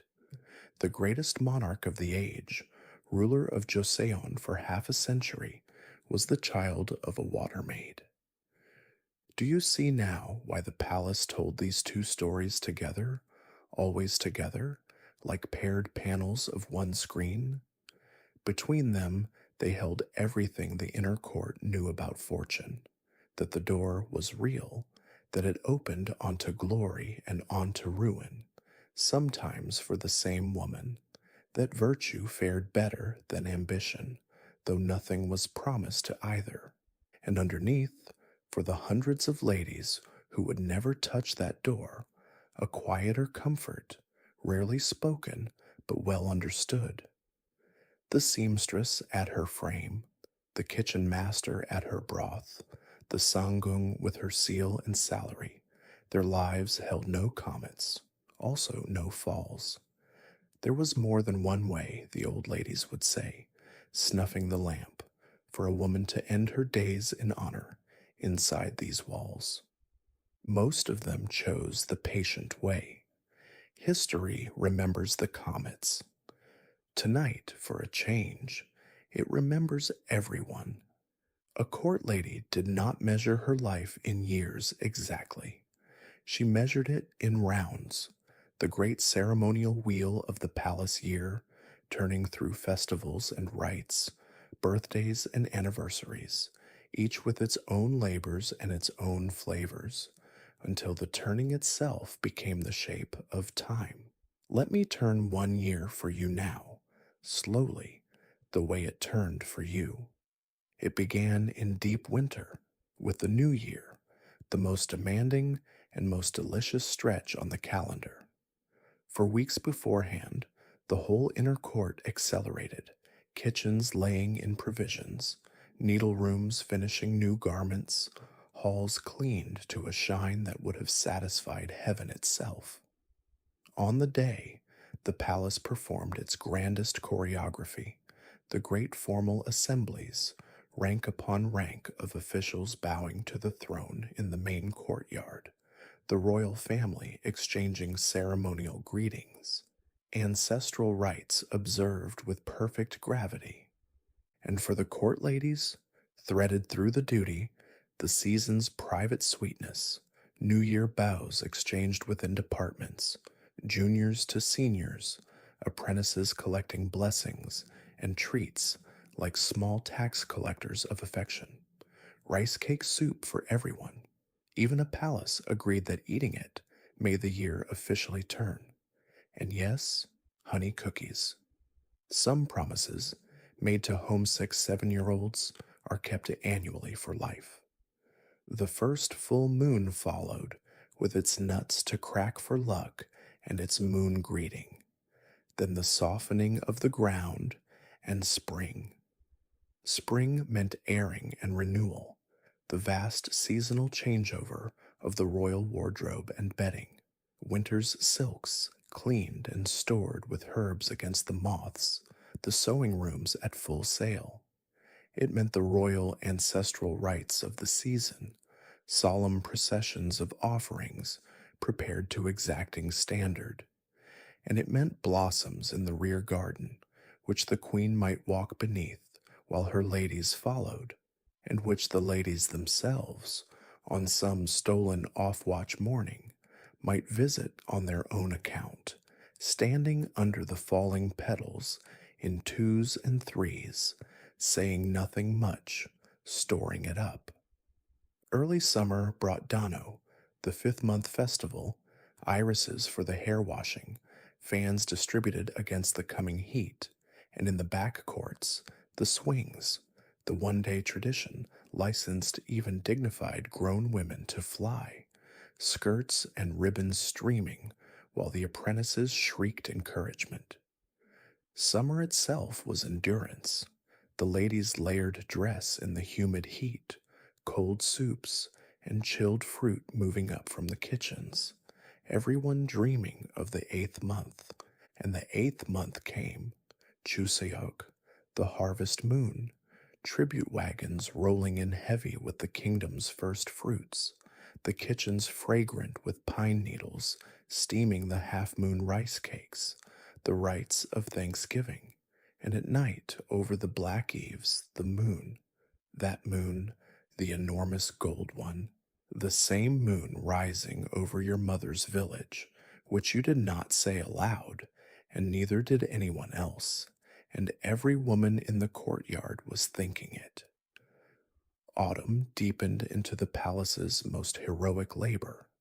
Kimjang, the great kimchi making, when cabbage arrived by the cartload, and the inner court's women, hundreds of hands, every department lending strength, salted and seasoned and sealed away the winter's supply in ranks of earthenware jars taller than the apprentices. It was cold, wet, aching, communal, weirdly joyous work, and the fresh kimchi eaten on the spot with hot rice was by universal agreement the finest meal of the year. Then the first snow, always an event, always someone running to announce it, and winter solstice with its red bean porridge against ill fortune, and the wheel had turned, and it was New Year again. Around that fixed wheel spun the great occasional ceremonies, the ones that reorganized entire years. A royal wedding, a gari, could consume the palace for months, pavilions of paperwork, mountains of embroidery, banquet plans like battle plans, and at the center a bride, often astonishingly young, being fitted for robes heavier than she was, whom the older ladies quietly mothered through her terror. Royal birthdays in the decade years brought banquets whose choreography, the music, the dances, the towering arranged suites, the ladies rehearsed like a royal opera company. And sometimes the wheel brought the other thing. A death in the royal house stopped the world. The palace turned white, coarse mourning cloth from the sewing room's grief-stricken marathons. Music fell silent, feasts vanished, and the court entered mourning measured not in weeks, but in years. The ladies grieved with the family they served. After decades in the same halls, how could they not? Some of the oldest had dressed 3 kings for burial. They carried the palace's memory of sorrow the way the walls carried winter cold. Deep in, slow out, round and round it went. 50 times, 60 times in a long-serving lady's life, until the apprentice who once counted days to the honey cookies had become the sangung who ordered them by the hundredweight. And time, which never seemed to pass at all inside the walls, had somehow entirely passed. Let the years accumulate now, feel them settle, one over another, soft and heavy as winter quilts. You are no longer the young woman crossing dark courtyards at dawn. You are past 50. Your hair, still perfectly pinned, has gone iron gray at the temples. Your hands know a faint ache before rain. And on a bright cold morning some 15 years after your gwali, 35 years after a small girl walked through the great gate, you knelt to receive the appointment every apprentice dreams of, and most serve decades to reach. Senior fifth rank, Sanggong. They served you the celebratory meal. Your old embroiderer friend, a Sanggong herself, 2 years already, made a small ceremonial speech and ruined it, and her composure on the last line, the first time you had seen her cry since you were both 11. Your rank now stood written in the state's own registers, a commoner's daughter holding the fifth rank of Joseon. The work changed with the title, a Sanggong commanded. You directed the Queen's chamber service now, set the watches, trained the standards, carried the responsibility when anything within those walls fell short. Juniors straightened at your footstep, exactly as you had once straightened, and you discovered the strange tenderness hiding inside authority. How much of command is simply worrying about people in an organized way? And the palace, in its wisdom, gave you what it gives every senior lady if she's lucky, a small girl. She arrived at 7 years old, your first apprentice, homesick, solemn, trying so hard to be brave that your chest ached with the memory of it. She slept in your quarters. You fed her, scolded her, brushed and braided her hair, corrected her speech syllable by syllable. On her first night, when the muffled crying started under the quilt, you pretended not to hear, and in the morning there was something sweet beside her breakfast, and you said nothing about that either. The wheel, you understood then, was not the ceremonial calendar. The wheel was this. But every autumn, however long, moves toward its own edge, and a court lady's life had a strange, particular edge. So let me tell it to you plainly, gently, as the old ladies told it to each other. A court lady did not, as a rule, end her days inside the palace. The palace was the crown's sacred residence. By ancient custom, death within its walls was reserved for royalty alone. So when a lady grew gravely ill or simply very old, there came a day, always, eventually, when she was released from service and passed back out through the gate she had entered as a child. Some went to family, a brother's household, a nephew's, where a lifetime of salary faithfully sent home had earned an honored room. Some, with savings and no close kin, arranged small households of their own, sometimes near sisters of the palace who had gone out before them. And some took a path smoothed by centuries of women before them. They entered Buddhist devotion, joining quiet temple communities. There was a famous cloister in the capital, long associated with palace women, where former court ladies prayed, remembered, and kept each other company to the end. And here is a stranger door out, one of the most curious customs in the palace's whole long story. In years of terrible drought, the court sometimes released numbers of court ladies back into the world, because the thinking of the age held that the pent-up sorrow of so many unmarried women might unbalance the very heavens and hold back the rain. Whatever we make of the cosmology, hold on to what it admits. The kingdom itself acknowledged in its own language the weight of what these women gave up. Their renunciation was considered powerful enough to trouble the sky. Your own leaving, when it finally came the ordinary way: age, and an honorable release, and a nephew's cart waiting outside the gate. You had entered at 7. You left past 60. Between those two crossings of the same threshold lay an entire human life. Every friendship, every rank, every stitch and season and secret of it. The world outside was loud and vivid and astonishingly rude, and it smelled of everything at once. Children stared at the upright old woman with the flawless court speech.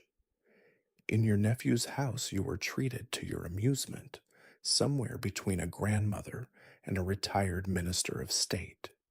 You kept your bignot, you kept the letters, you kept the habit, never once broken, of waking before dawn and listening. And on some nights, when the wind came from the direction of the city, you could almost hear it, a bronze bell rolling patiently over tiled roofs, calling the lanterns out into the cold. You always slept well after that. Home is the place that built you. Yours had walls and gates and 600 sisters, and it held you one way and another to the very end. So, what became of it all?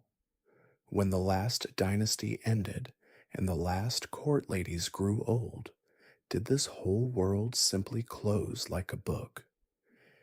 Here is the ending I promised you, the one worth staying awake just a few more minutes for. Because the answer is no. The world of the court ladies did not vanish. It was handed down, hand to hand, just as it always had been. Remember the kitchens and the senior ladies who were walking libraries of 5 centuries of royal cooking. When the dynasty fell in the early 20th century, a handful of those women were still living. The last kitchen court ladies, keepers of the complete royal repertoire, from the 12-dish surasang to the banquet suites. And in their old age, those women did something quietly heroic. They taught. Their knowledge passed to devoted students, and in time the royal cuisine of Joseon was formally recognized as a national cultural treasure of Korea, with designated masters charged to preserve it, a living lineage running in an unbroken chain from a modern kitchen back to a sangung tasting broth by charcoal light. When you see Korean royal court cuisine today, served in Seoul or recreated in the dramas, you are looking at the professional inheritance of the Sojubang women, alive and delicious. The needle rooms live on the same way. Royal robes and palace embroideries survive in museums. The peonies, the phoenixes, the 10 symbols of long life, glowing behind glass exactly as they left the subung frames, and modern masters of Korean royal embroidery and costume carry the craft forward as designated cultural heritage. 10,000 anonymous stitches, outliving the kingdom they dressed, and the writing, oh, the writing had the finest afterlife of all. Gungche, the palace script, is today one of the most treasured calligraphic styles of Hangul, studied by artists, displayed in exhibitions, its finest surviving manuscripts, many of them those hand-copied palace novels, passed lamp to lamp through the women's quarters, preserved as classics. The vulgar script fit for women became a national writing system and a national art, and the court ladies' hands helped make it beautiful. Lady Hyegyong's palace memoir is read around the world. The women wrote, and the writing won. Even the walls themselves kept faith. Changdeokgung still stands in the middle of Seoul, a World Heritage Site now, its rear garden still folded into its wooded valley, maples still burning red over the same still water. Tourists walk the courtyards you crossed in the dark, and through television, the inner court found its strangest immortality of all. The dramas, watched by millions on every continent, that put the Gungyo back at the center of the story, imperfectly, gorgeously, but there. A girl in Manila or Madrid or Minneapolis falling asleep tonight to tales of palace ladies is the wildest thing of all the palace's afterlives, and here you are as part of it. So let's finish where honest history ends, with both hands open. In one hand, the cost, never minimized. This life took little girls from their mothers. It closed marriage and motherhood to them forever, walled them in for decades, demanded silence, and stood them close to power's occasional lightning. That price was real, and every woman who paid it deserves to have it remembered without varnish. In the other hand, everything else, everything the shorthand version leaves out. Rank and salary in a world that offered women neither. Literacy and artistry raised to mastery, a sisterhood deeper than most families. Lives of genuine consequence at the center of a kingdom and a cultural inheritance, the food, the silk, the script, the ceremony of an entire civilization, created, perfected, and preserved across 500 years by women whose names the chronicles never bothered to write down. They were not princesses, and they were not prisoners. They were professionals, perhaps the longest continuous community of professional women in the pre-modern world. And their work outlived the dynasty, the chronicles, and every man who forgot to record their names. Somewhere in a museum case tonight, there is a page of palace script, perfectly balanced, ink unfaded, copied by lamplight 2.5 centuries ago by a woman whose name we will never know. She could not have imagined you. And yet here you are, at the far end of all those turning years, thinking of her. That, in the end, is what the palace remembers, not the walls, the hands. The lamps are going out now, one courtyard at a time. Somewhere in the Queen's Hall, the night watch settles into place, silent and patient, keeping the small sounds of a great household asleep. The bell has rolled its last round over the tiled roofs. Snow is beginning very lightly over the dark eaves of Changdeokgung, over the kitchens banked warm for morning, over the sewing rooms with their sleeping silk, over 600 women breathing slowly on warm floors, each one somebody's daughter, each one home. Let the palace keep its watch tonight. You're relieved of duty. Let your shoulders you soften. Let your breathing find that slow, deep rhythm the old ladies kept, the one that says the doors are secured, the fires are tended, and nothing more is asked of you until morning. And if sleep hasn't quite found you yet, that's all right. Stay here in the dark with the snow and the rooftops as long as you like. The palace has held vigil for 500 years. It can hold it a little longer. For you, thank you for spending this night inside the walls with me, through the gate at 7 years old, up the long ladder, and out again into the wide world, one whole life later. Wherever you are, whoever's story your family still tells, may your floor be warm, may your watch be quiet, and may morning come gently. Rest easy, sleep well. This is Drowsy History.